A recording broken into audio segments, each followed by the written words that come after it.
Cats, man. Cats. They act like they've never eaten. Can you hear this guy? I'm not feeding you right now. Nope. Not a chance. Not a chance. You want to say hi? Oh, you don't want to be friendly? You don't want to be friendly? Be friendly. Hi. Say something to the viewer. They want to know. What's your favorite snack?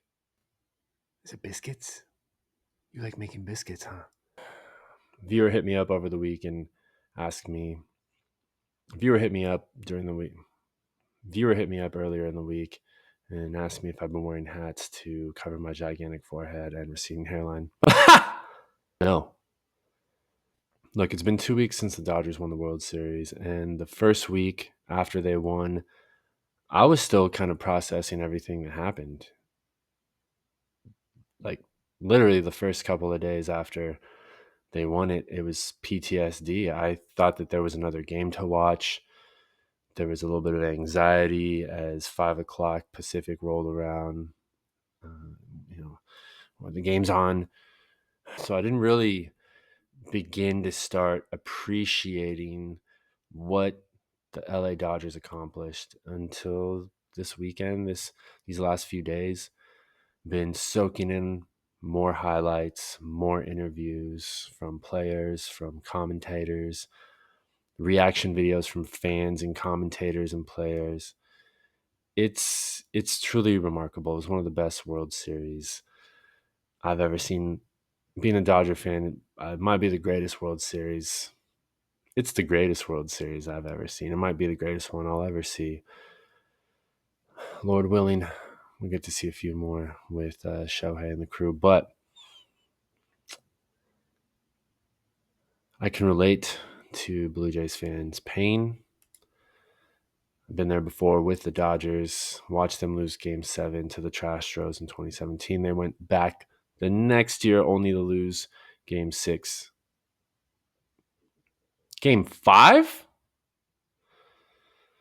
Game 5 to the Boston Red Sox also at Dodger Stadium. No fun, but that was a long time ago. They've won 3 World Series since then, back-to-back dynasty. And in watching all these reaction videos and really soaking in the season of winning, getting gear slowly delivered to my doorstep, I came across a video by a Canadian filmmaker named Ross Rheaume. Rheaume.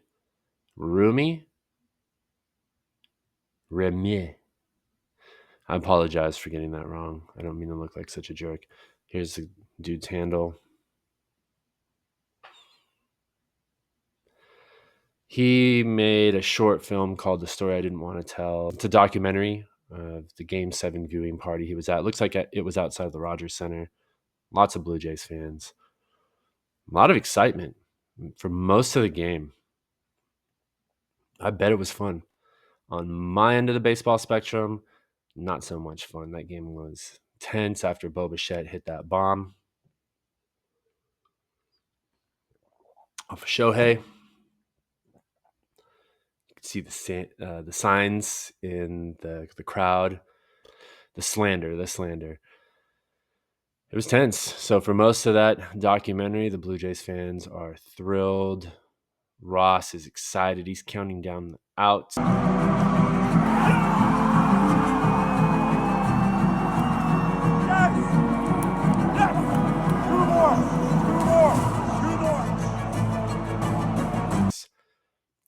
While I'm on the other side of the continent, crossing my fingers. We know what happens. No need to rub salt in the wound. But he made a great documentary. It was heartbreaking, I guess. I mean, it's heartbreaking for Blue Jays fans. Relatable, but thrilling for me as a Dodgers fan to watch. I'm not here to shout out that particular piece of work he's done. He made a documentary called The Butterfly Child about a young man named Jonathan Petrie who has since passed away. He suffered from a rare genetic condition. I'm going to butcher this. Epidermolysis.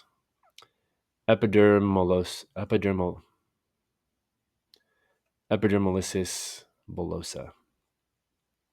You can look it up. I blew it. I'll put that one on the screen there too.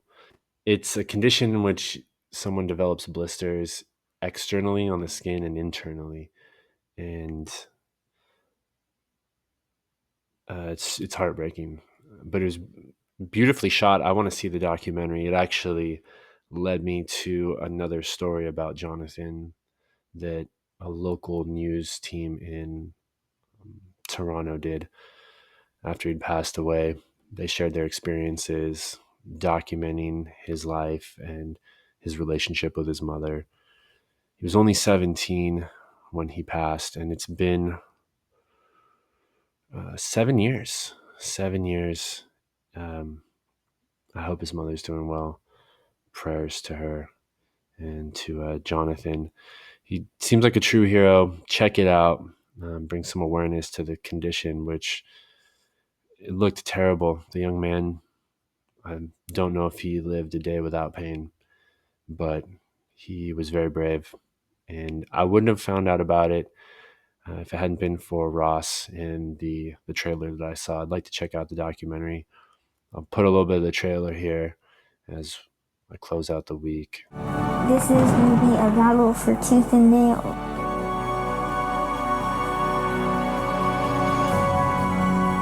Jonathan is a winner. Why would it not be our turn this time?